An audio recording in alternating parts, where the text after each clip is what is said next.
What's going on, everybody? This is Chris Classic dropping the couch vlog. I am home. We flew in yesterday and we drove home safely, so I thank God for that.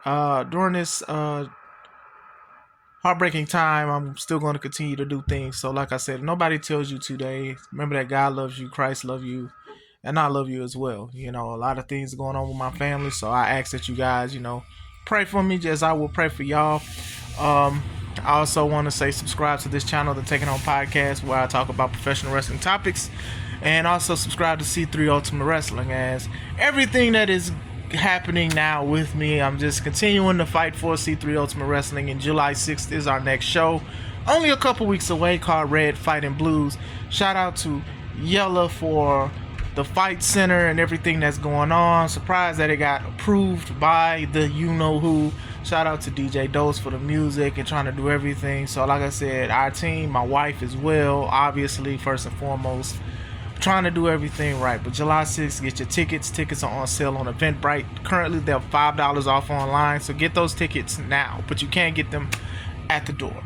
Wrestling news. I wanted to talk about two things.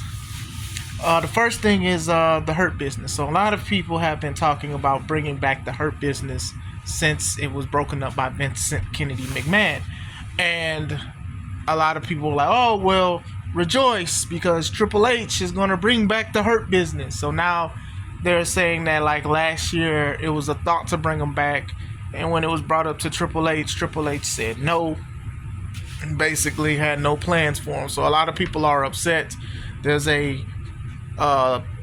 comment, I don't know if it's 100% true, but somebody made a post saying that WWE is emasculating black men, and MVP said, do you see that too? So I wanted to speak on these first two takes. As much as I enjoyed the Hurt Business, and I loved the Hurt Business, especially with Bobby Lashley being the world champion and Cedric and Shelton having the tag belts, there's no need for them now. I don't need to see a faction of men of color just in a group because they're men of color. And that's how they will be presented now, because Hurt Business was dominant. You know, MVP as the manager and also the voice, it worked so well, and it was so dope to see these guys even have championships because of WWE's track record. And Vince broke them up when they were the hottest at the time. I do feel that there's a lot of factions going on currently in WWE, and I don't think that the Hurt Business will be presented like people want them to be presented. So I'm not mad that the Hurt Business isn't in the plans right now, because they wouldn't be treated right. You got the Wyatt Six, whatever, people eat that Whataburger. I'm gonna let it go. You got them, they out here murdering people. Not really murdering people, YouTube. You got the Judgment Day, everything that's going on with them.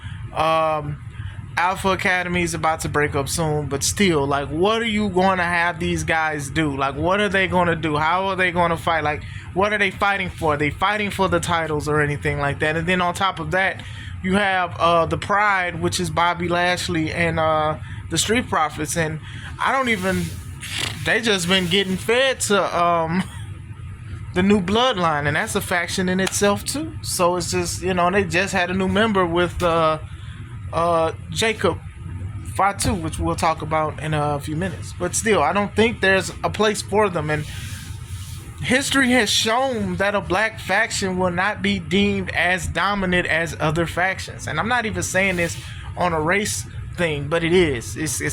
It kind of is when you think about it. You had three factions at one point that was hot altogether. You had the Shield, you had the Wyatt family, and you had the New Day. Now, all three of these guys, groups, had three people and stuff like that. And they all faced each other. New Day has not beaten the Shield, and they did not beat the Wyatt family at pay-per-views.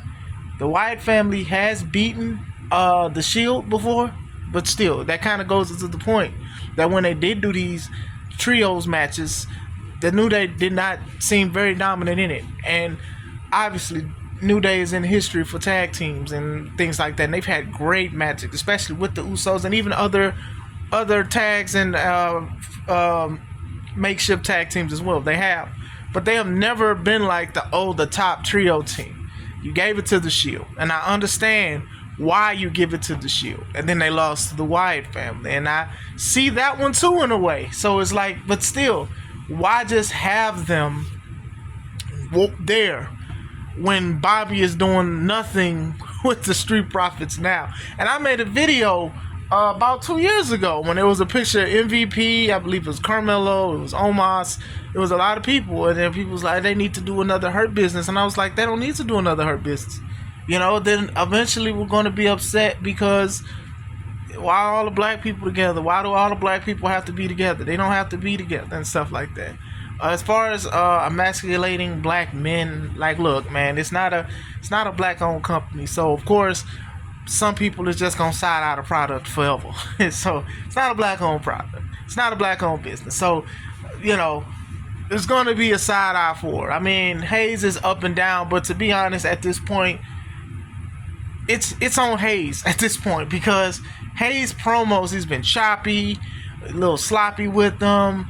He's like LA Knight looking for LA Knight, and then like LA Knight has been killing him on the promos because Hayes was just not ready to spar with LA Knight, the megastar. And I keep telling people, just because you wrestle good, it does not mean that you transition to a great performer. It's all about promos and stuff like that.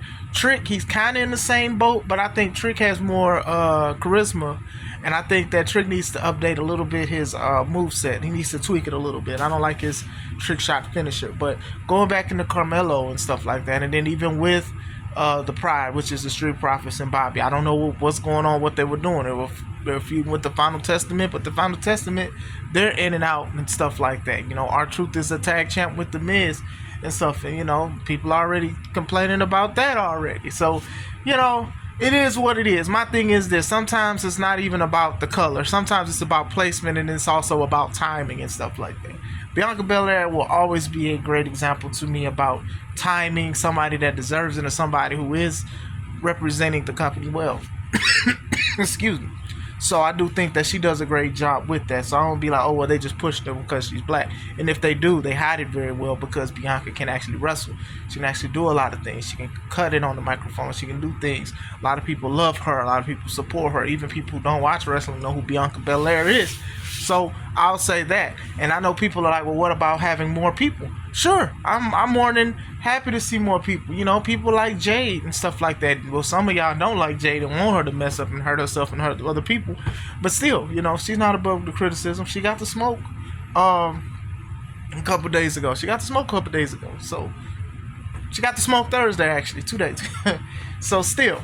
But yeah, like I said, when you have your own company, or you represent a company that was built off of something, you're going to run it a certain way. And people are going to get mad how you run it, regardless if it's one way or the other. It's just what it is. You know, if you don't like it, you do not have to watch WWE. I would say AEW is somewhat more progressive, but I say slightly. And I don't think it as much as people want to say it is, especially how Tony promoted it, even as Swerve as a black champion. But we talked about that. I'm not going back in that unless I have to. I have my thoughts on even him versus Will Ospreay. If y'all want me to talk about that, I'll talk about that in another video. But that's one of the takes that I didn't want to talk about. We don't need a Hurt Business right now. Bringing the Hurt Business back, it does nothing for them. It does nothing for them. I mean, people want them back. People liked what they did, but they don't need to be here. Like, there's no titles that they're going to go for. I don't think the tag titles, like, I don't think that's in their plans. So I wanted to say that. I also wanted to talk about Jacob Fatu. Now, he debuted and he took out 3 of the top guys on SmackDown. Now, before I say anything about Jacob Fatu, homie, you need to give that charity back that money that people, they paid you to come to the event in Wisconsin, and you did not give the money back. You said you had a family emergency. Maybe you did, maybe you did not, but you do need to give that money back. So like I said, hey, that's some sour stuff. I was a part of the show that you were supposed to show up to, and that's all I'm gonna say. Hey, hopefully things is done right. You know, if you don't have the money, you definitely got the money now, so you do need to return that. Now, going in forward, we're going to talk about Jacob Fatu took out the 3 top guys in SmackDown by himself. Now, before Jacob debuted, a lot of people was like, oh, well, when he debuts, he's going to outshine Solo Sikoa, or Solo's going to be put in the back, and Solo's going to be replaced, and he's going to outshine Solo because Solo was the enforcer, and if you have him, he's going to out-enforce the enforcer. So, let me say this now. Solo knows what y'all saying. I think WWE knows what y'all saying, but this is why Solo is changing. He's the leader of the new bloodline. He's doing more promos. He's being more comfortable with the promos. Now he has the slick talk with him. Sort of like what he had when he was in NXT. You know, maybe they just didn't want him to talk because he didn't have to talk. Enforcers usually don't talk. Jacob looked like he's just going to be yelling like Umaga for the most part. So that's just what it is. I think Solo changing his outfits, his wearing button-up shirts, cut his hair, slick talk with the gloves and stuff like that. He is slowly molding himself into what he's going to be. It's make or break for Solo, and I think he's fine. I think he's talking a little bit slicker now. He's talking dope with dopeness. That slick talk. You know, when you hear that slick talk, you know what I mean when I say that slick talk, that slick talk. So I don't think that Jacob is replacing Solo as the enforcer, but I think Solo is doing a decent job of carrying the bloodline as the leader, or the 2.0. Now they're acknowledging that they're Samoans and Tongans. They're not saying they all related, but they are saying there is bloodline because there's a lot of blood being shared between both parts. But I will say that. So I don't think that Solo is being replaced or going to be outshined by Jacob. You know, Solo is not going to be as intense as he is, and he doesn't need to be. You know, when people switch from factions, sometimes you have to change and be the mouthpiece, and I think that Solo will do great with that.